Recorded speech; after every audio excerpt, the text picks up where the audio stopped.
Hello students, myself Patel Hiren Kumar A, lecturer in Mechanical Engineering Department from Vallabhpuri Polytechnic, Navsari. Today we will learn a subject of Thermal Engineering 1 and we are discussing about heat transfer. તો આજે આપણે heat ટ્રાન્સફરની અંદર conduction વિશે ભણીશું. આપણે last લેક્ચરની અંદર જોઈ ગયા કે હીટ ટ્રાન્સફર મોડના ત્રણ પ્રકાર છે: કન્ડક્શન, કન્વેક્શન અને રેડિયેશન. બરાબર છે. તો આજે આપણે પહેલા કન્ડક્શનની વાત કરીએ. તો conduction of Korean law of heat conduction. Korean law પર હીટ કન્ડક્શન કામ કરે છે. The mathematical theory of the heat conduction was developed earlier in 19th century Joseph Fourier. Actually જે કન્ડક્શનની જે થિયરી છે મેથેમેટિકલી, બરાબર છે, કે ભાઈ q is equal to minus ka delta t by dx, બરાબર છે, જે થિયરીને સૌપ્રથમ 19th સેન્ચુરીની અંદર જોસેફ ફોરિયર નામના વૈજ્ઞાનિકે પ્રસ્થાપિત કરી. બરાબર છે. The theory was based on the result of experiment similar to the illustrated in figure 1.1, which one side of rectangular solid is held temperature T1 while opposite side is held in lower temperature T2. હવે જે થિયરીનું result છે, પરિણામ છે, તે experimental પર આધારિત છે. હવે આ એક્સપેરિમેન્ટલ કયું કે જે તમને ફિગરમાં બતાવેલું છે તે પ્રમાણે કે એની જે એક રેક્ટેંગ્યુલર લેવામાં આવેલો છે, એક સોલિડ રેક્ટેંગ્યુલર લેવામાં આવેલો છે કે જેનો એક સાઈડ, બરાબર છે, કે જેનું ટેમ્પરેચર શું છે T1. આ તમને ફિગરની અંદર દેખાય છે તે પ્રમાણે. આ જે સાઈડ છે, બરાબર છે, એ T1 છે, જ્યારે લોઅર સાઈડ છે તમારી કઈ T2 છે. બરાબર છે. The four sides of insulated so that it can flow only in one direction. ચાર સાઈડ એની ઇન્સ્યુલેટેડ છે એટલે હીટ ફ્લો એક જ ડાયરેક્શનમાં થશે, કઈ x ડાયરેક્શનમાં એરિયા. બરાબર છે. For given material it is found that the rate qx at which heat thermal energy is transferred from the hot side to the cold side. હવે થાય શું છે કે આ જે qx હીટ છે તે શું થશે, હીટ ટ્રાન્સફર થશે ક્યાંથી, હોટ સાઈડ થી કોલ્ડ સાઈડ ની તરફ. બરાબર છે. To the cross sectional area A which heat flow, એટલે કે આ જે આખો એરિયા છે ક્રોસ સેક્શનલ એરિયા A, બરાબર છે, તેની અંદર શું થાય છે, હીટ ફ્લો થાય છે. The heat difference between T1 minus T2 and inversely proportional to the thickness of B. thickness કેટલી છે, B છે. બરાબર છે. એટલે કે અહીંયાથી હોટ એર એટલે હોટ ટેમ્પરેચર આવવાનું અને અહીંયાથી કોલ્ડ ટેમ્પરેચર, તો એ બેનો ડિફરન્સ એટલે કે T1 minus T2 અને એની થિકનેસ કેટલી થાય, B, તેના ભાગ્યા B. એટલે કે એની જે થિકનેસ છે એનો જે ટેમ્પરેચર ડિફરન્સ છે તે એની થિકનેસને કેવું છે, ઇન્વર્સલી પ્રોપોર્શનલ છે.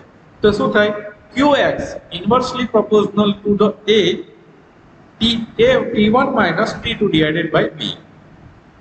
Writing this relation and equality, we have qx is equal to ka T1 minus T2 divided by B. બરાબર છે.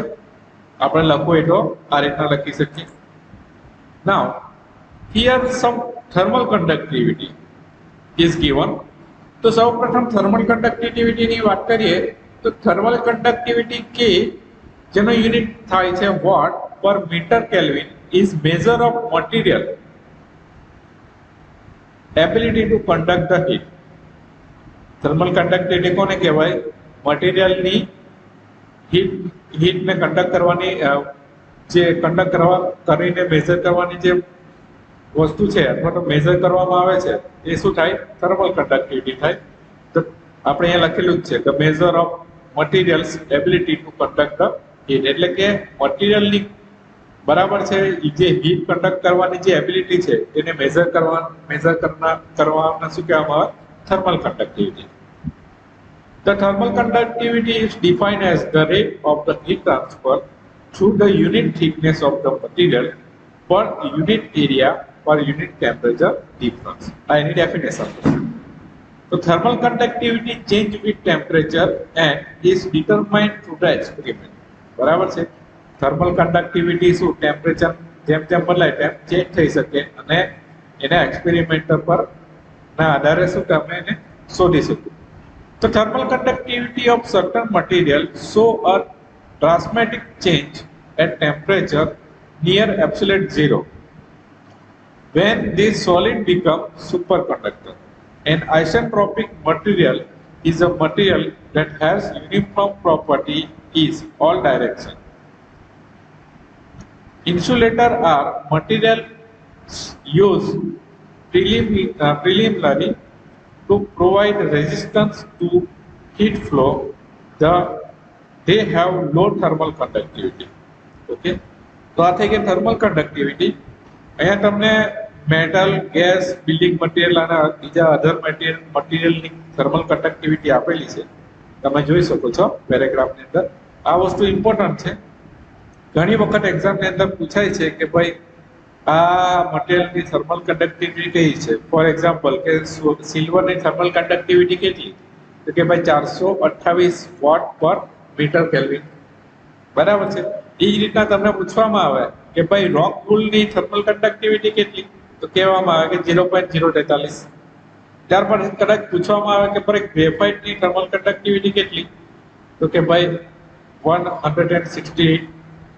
કદાચ તમને એવું પૂછવામાં આવે કે કયું મટીરિયલ છે કે જેની થર્મલ કન્ડક્ટિવિટી બધા કરતા વધારે છે, તો એને કહેવામાં આવે ડાયમંડ. ડાયમંડ થર્મલ કન્ડક્ટિવિટી કેટલી છે, 1000 વોટ પર મીટર કેલ્વિન. બરાબર છે. તો આ જરાક તમારે રિફર કરી લેવું.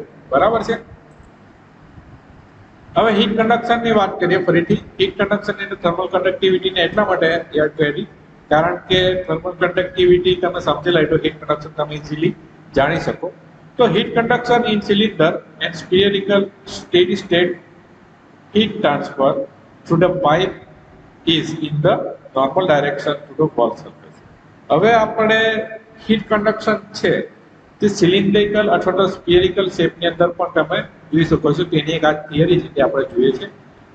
Therefore the heat transfer can be modeled steady state, one dimensional and temperature of pipe develop on the radial direction. હવે આ જે હીટ કન્ડક્શન છે તે કયું છે, સ્ટેડી સ્ટેટ છે અને વન ડાયમેન્શન છે અને પાઇપનો જે રેડિયલ ડાયરેક્શન છે તેના ટેમ્પરેચર પર આધારિત છે. તો એ જોઈએ તો T is equal to TR. Since there is no heat generation in the layer, thermal conductivity is constant in the Fourier law becomes Q conduction for cylindrical is equal to minus Ka dt by dr થશે અને કૌંસની અંદર W. જ્યાં A is equal to શું થશે, area એટલે કે 2 pi r l. બરાબર છે. હવે આ જે છે સિલિન્ડ્રિકલ લેયર એ કેવો છે, સ્ટેડી સ્ટેટ વન ડાયમેન્શન છે. બરાબર છે. એટલું યાદ રાખવાનું. હવે આપણે જોઈએ તો જે ઇક્વેશન હતું તેને ઇન્ટિગ્રેશન કરીએ તો ઇન્ટિગ્રેશનમાં લિમિટ આપણે કઈ આપવી પડે, આગળનો ફિગર જોઈએ તે પ્રમાણે. ફિગરમાં કયું છે, R1 છે અહીંયા અને આ છે તમારું R2. એટલે લિમિટ કઈ તમારે R1 થી R2 આપવું પડે. તો R1 integration of R1 to R2 Q conduction cylindrical upon A derivation is equal to minus integration માં T1 to T2 K dt જ્યાં A is equal to 2 pi RL. બરાબર છે. હવે એ આ જે છે તેને આ બાજુ લઈ ગઈએ તો Q conduction cylindrical એની જગ્યાએ આપણે શું મૂકીએ છીએ, 2 pi R KL T1 minus T2 upon ln R2 by R1. Q conduction of cylindrical T1 minus T2 upon R cylindrical. R cylindrical is equal to ln R2 by R1 upon 2 pi KL, where RC cylindrical is the conduction of resistance of the cylindrical layer. બરાબર છે. Thank you.